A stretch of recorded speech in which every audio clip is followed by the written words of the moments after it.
Él me odiaba porque era el vivo reflejo de la mujer que le rompió el corazón. Y esa mujer era mi madre. No era una suposición, ni una inseguridad infantil que se arrastra hasta la edad adulta. Era un hecho tan tangible como el aire frío que llenaba nuestra casa, una verdad grabada en cada silencio, en cada mirada que se desviaba de mi rostro como si quemara. Él nunca me llamó por mi nombre. Para él, yo no era Ana. Era un eco, un fantasma con la piel de su hija. En sus buenos días, yo era una sombra que se deslizaba por los pasillos. En sus malos días, era una acusación viviente. Y todos los días eran malos días. Recuerdo fragmentos de un tiempo anterior, retazos de calor y luz que se sienten como un sueño febril.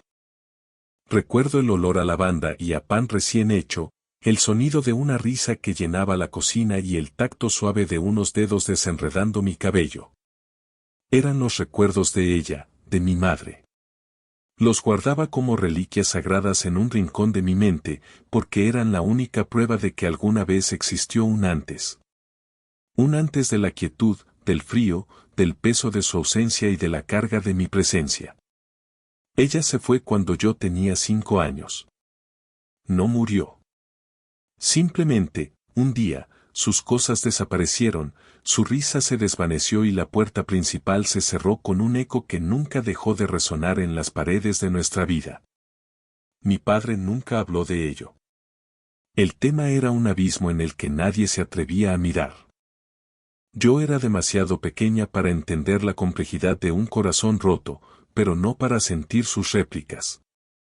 Y la réplica más violenta era yo. El verdadero cataclismo, el momento en que mi inocencia se hizo añicos, no fue el día que ella se fue, sino un año después. Yo tenía 6 años y encontré una vieja caja de zapatos debajo de su cama. Dentro, había fotografías. Fotos de su boda, de viajes, de ellos dos riendo con una complicidad que me resultaba extraña, casi dolorosa. Y luego, una foto de ella sola, radiante, con el mismo pelo castaño que caía sobre mis hombros, los mismos ojos verdes que me devolvían la mirada desde el espejo cada mañana. Sostuve la foto con manos temblorosas y corrí hacia el espejo del pasillo. La sostuve junto a mi cara. Era innegable. La misma curva de la nariz, la misma forma de la boca. En ese momento, mi padre salió de su estudio. Se detuvo en seco al verme. Su rostro, normalmente una máscara de indiferencia estoica, se contrajo en una mueca de puro dolor, un dolor que rápidamente se agrió en rabia. No me miraba a mí. Miraba la combinación, el fantasma que yo había invocado. Sus palabras fueron un susurro helado, un veneno que se inyectó directamente en mi alma infantil. Suéltala, dijo, con una voz que apenas reconocí. No quiero ver su cara en esta casa. Pero sus ojos no estaban en la fotografía. Estaban fijos en mí. Y en ese instante, lo entendí todo. La cara que no quería ver no era la del papel brillante. Era la mía. A partir de ese día, el espejo se convirtió en mi enemigo. Mi reflejo era una traición. Cada mañana era un recordatorio de por qué la casa estaba tan silenciosa, de por qué los brazos de mi padre nunca me rodeaban. Empecé a odiar mi propia cara. Me corté el pelo yo misma, en un intento torpe y desesperado por borrarla a ella de mis facciones. El resultado fue un desastre irregular que solo sirvió para acentuar mis ojos, sus ojos. Intenté encorvarme, hacerme más pequeña, desaparecer dentro de mi propia ropa. Vivía en un estado de disculpa perpetua por existir. La casa se convirtió en un museo de silencios. Comíamos en extremos opuestos de una larga mesa de comedor, el único sonido era el tintineo de los cubiertos contra la porcelana. Él leía el periódico, sus ojos deliberadamente fijos en la página, construyendo un muro de tinta y papel entre nosotros. Yo contaba los segundos, deseando poder evaporarme. A veces, por la noche, lo oía caminar por la casa, una presencia inquieta. Me acurrucaba bajo las sábanas, conteniendo la respiración, rezando para que su sombra no se detuviera frente a mi puerta. Me sentía como una intrusa, una pieza de un pasado doloroso que él no había podido desechar. Los años de la adolescencia fueron un descenso aún más profundo a ese abismo. La semejanza con mi madre se hizo más pronunciada, más cruel. Ya no era solo un eco, era una réplica casi perfecta. Mi voz, mi forma de caminar, la manera en que inclinaba la cabeza cuando estaba pensativa. Todo era de ella. Y cada uno de esos rasgos era una nueva capa de ladrillos en el muro que nos separaba. Los amigos del colegio me preguntaban por qué mi padre nunca asistía a las reuniones de padres y maestros, por qué nunca lo veían en los partidos o en las funciones escolares. Yo inventaba excusas: está muy ocupado, viaja mucho por trabajo. Mentiras que sabían a ceniza en mi boca. La verdad era demasiado monstruosa para pronunciarla: mi padre no puede soportar mirarme. Esta soledad autoimpuesta me carcomía. Creía en la narrativa que él había creado, que yo era defectuosa, que mi mera existencia era una fuente de dolor. Si mi propio padre no podía amarme, ¿quién podría? Me convertí en un fantasma para todos, no solo para él. Rechazaba las invitaciones, me aislaba en la biblioteca durante el almuerzo, construía mis propias paredes para que nadie pudiera ver lo rota que estaba por dentro. Toqué fondo el día de mi 17º cumpleaños. No esperaba nada, por supuesto. Nunca lo hacía. Pero una pequeña y estúpida chispa de esperanza se negó a morir. Quizás este año, pensé. Quizás un simple feliz cumpleaños. Esperé todo el día. El sol se puso, la casa se oscureció y el silencio se hizo más denso, más pesado que nunca. Bajé a la cocina a por un vaso de agua y lo encontré allí, de espaldas a mí, mirando por la ventana hacia la noche lluviosa. Sostenía un único vaso de whisky en la mano.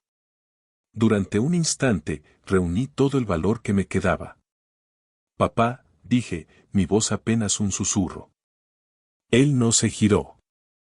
Solo dijo una palabra, sin emoción, sin mirarme. «Vete a la cama». No era una orden, era un despido. Y en ese momento, algo dentro de mí se rompió definitivamente. Subí las escaleras, entré en mi habitación y me miré en el espejo. Vi mi rostro bañado en lágrimas, el rostro de mi madre en su momento más triste, y por primera vez, no solo sentí el odio de mi padre. Sentí el mío propio. Quería arrancarme la piel, destrozar ese reflejo que me había costado un padre, una infancia, una vida. Esa noche, no dormí. Me quedé sentada en el suelo frío, vacía, hueca. El dolor ya no era agudo, era una nada sorda, un vacío absoluto. Había tocado el fondo del pozo, y las paredes eran lisas y resbaladizas. No había salida. O eso creía. El punto de inflexión no fue un evento dramático ni una revelación divina. Fue algo pequeño, casi insignificante. Unas semanas después, en la clase de arte, nuestra profesora, la señora Valdés, nos asignó un proyecto de autorretrato. El pánico me invadió. Lo último que quería hacer era estudiar mi propio rostro durante horas. Intenté dibujar una versión distorsionada de mí misma, con ángulos duros y sombras oscuras que ocultaban mis rasgos. La señora Valdés se acercó a mi caballete. Era una mujer menuda con ojos amables que parecían ver más allá de la superficie. Miró mi dibujo, luego me miró a mí. No dijo nada durante un largo rato. Luego, con una voz suave, me hizo una pregunta que lo cambió todo. «¿A quién estás dibujando, Ana?» «A mí», respondí, a la defensiva. Ella negó con la cabeza lentamente. «No. Estás dibujando una historia que te han contado sobre ti. Estás dibujando el dolor de otra persona. Pero este lienzo es tuyo. Tienes el poder de decidir qué pintura usar, qué líneas trazar. Olvida la historia que te han contado. Por un momento, solo mira. ¿Qué ves que sea solo tuyo? No de ella, no de él. Tuyo. Sus palabras fueron una llave. Una pequeña llave oxidada para una puerta que había estado cerrada con cerrojo durante años. Esa noche, volví a casa y me paré frente al espejo. Pero esta vez, hice lo que ella me dijo. Obligué a mi mente a callar la historia. Y miré. De verdad. Vi la pequeña cicatriz sobre mi ceja derecha, de una caída en bicicleta cuando tenía 7 años. Era mía. Vi el lunar junto a mi labio, uno que ella no tenía. Era mío. Vi la forma en que mis ojos se arrugaban en las esquinas, no de tristeza, sino por el esfuerzo de concentrarme. Eran míos. Por primera vez en mi vida, no vi a mi madre en el espejo. Vi fragmentos de mí. Y fue el primer aliento de aire fresco después de ahogarme durante una década. La transformación no fue instantánea. Fue un proceso lento, arduo y doloroso. Empecé por el arte. Dejé de dibujar mi rostro y empecé a pintar mis sentimientos. Lienzos enteros de negro y gris que representaban los años de silencio. Poco a poco, motas de color comenzaron a aparecer. Un azul profundo de anhelo. Un rojo furioso de rabia reprimida. Y finalmente, un tímido rayo de amarillo, la esperanza. El arte se convirtió en mi lenguaje, la forma de decir todo lo que nunca pude pronunciar. Empecé a buscar a mi madre, no como el fantasma que me perseguía, sino como la mujer que fue. Encontré a una vieja tía abuela que no había tenido contacto con mi padre en años. Me contó historias sobre ella. Me enteré de que mi madre amaba la poesía, que tenía un miedo terrible a las arañas y que su risa era, en efecto, tan estruendosa y alegre como yo la recordaba. Me dio un baúl con sus diarios. Al leer sus palabras, descubrí a una mujer compleja, llena de sueños y miedos, una mujer que amaba profundamente pero que también se sentía atrapada. Descubrí que su partida no fue un abandono de mí, sino una huida desesperada de una tristeza que la estaba consumiendo, una tristeza que mi padre, en su propio dolor, nunca supo cómo sanar. Entenderla no lo excusaba a él, pero me liberaba a mí. Ya no era la causa de la ruptura. Era una consecuencia, como él. Éramos dos personas heridas por la misma tormenta. Con esta nueva comprensión, comencé a construirme a mí misma, pieza por pieza. Me uní a un club de debate para encontrar mi propia voz. Hice amigos que me apreciaban por mi humor sarcástico y mi lealtad, no por mi apariencia. Fui a terapia para desaprender los años de autodesprecio. Cada pequeña victoria era un paso fuera del pozo. Aprendí a mirarme en el espejo y sonreír. Aprendí a caminar erguida. Aprendí a ocupar el espacio que me correspondía en el mundo. Mi padre apenas pareció notarlo. Seguíamos viviendo en la misma casa fría y silenciosa, pero ya no me afectaba de la misma manera. Su silencio ya no era un juicio sobre mi valor, era un reflejo de su propia prisión emocional. Y yo ya no estaba encerrada con él. El clímax de mi viaje llegó 5 años después, en la inauguración de mi primera exposición de arte en una pequeña galería del centro. La colección se titulaba Reflejos Rotos. Era la crónica de mi vida, desde los lienzos oscuros y caóticos hasta las explosiones de color vibrante y esperanzador. La pieza central era un autorretrato. Era yo, sin excusas ni distorsiones. Mis ojos, nuestros ojos, miraban directamente al espectador, pero no con desafío ni tristeza, sino con una calma y una fuerza que me había costado años construir. La titulé Ana. La galería estaba llena de gente, de amigos, de la señora Valdés, de mi tía abuela.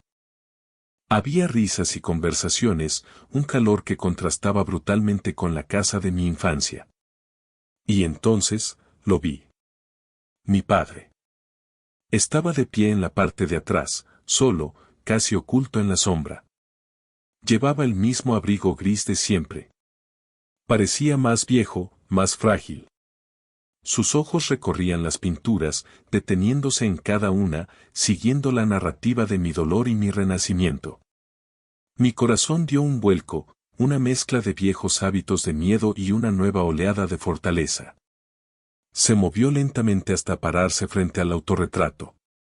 Se quedó allí durante lo que pareció una eternidad, su mirada fija en mi rostro pintado. Vi sus hombros hundirse ligeramente. Vi una emoción que nunca antes había presenciado en él, algo parecido al arrepentimiento, a la comprensión tardía. Por un momento, pensé que se acercaría, que diría algo. Una parte de mí, la niña herida, todavía anhelaba esa palabra, esa absolución. Pero la mujer en la que me había convertido ya no la necesitaba. Él levantó la vista y nuestros ojos se encontraron a través de la habitación. No había odio en su mirada. Solo un vacío cansado, la mirada de un hombre que se daba cuenta de que se había perdido toda una vida. Él dio un paso vacilante hacia mí, su boca se abrió como para decir algo. Pero justo en ese momento, una de mis amigas me rodeó con el brazo, riendo, y me arrastró para presentarme a un crítico de arte. Me giré, dejando a mi padre de pie, solo, frente a la imagen de la hija que nunca conoció. Y en ese acto de darme la vuelta, sentí la última cadena romperse. Mi felicidad ya no dependía de su reconocimiento. Mi valor no estaba sujeto a su aprobación. Su tragedia era suya, y yo, finalmente, era libre de la mía. Él se fue sin decir una palabra, desapareciendo en la noche como siempre lo había hecho. Pero esta vez, su ausencia no dejó un vacío. El espacio estaba lleno de mi vida, mi arte, mi gente. La redención no vino de su perdón. Vino del mío. Me perdoné por creer que no era digna de amor. Perdoné al reflejo en el espejo. Y en un acto final de gracia, sentí una punzada de compasión por el hombre solitario que eligió vivir con un fantasma en lugar de conocer a su propia hija. Hoy, rara vez pienso en él. Mi vida está llena de color, de risa y de propósito. He aprendido que las heridas que heredamos no tienen por qué ser nuestro destino. Las cicatrices que otros nos infligen no definen el contorno de nuestra alma. Si alguna vez te sientes como el reflejo del dolor de otra persona, como una sombra proyectada por el pasado de alguien más, recuerda esto: tú sostienes el pincel. Tú eliges los colores. El lienzo de tu vida es tuyo y solo tuyo. No puedes borrar las pinceladas oscuras del principio, porque son parte de tu historia, la que te dio profundidad y contraste.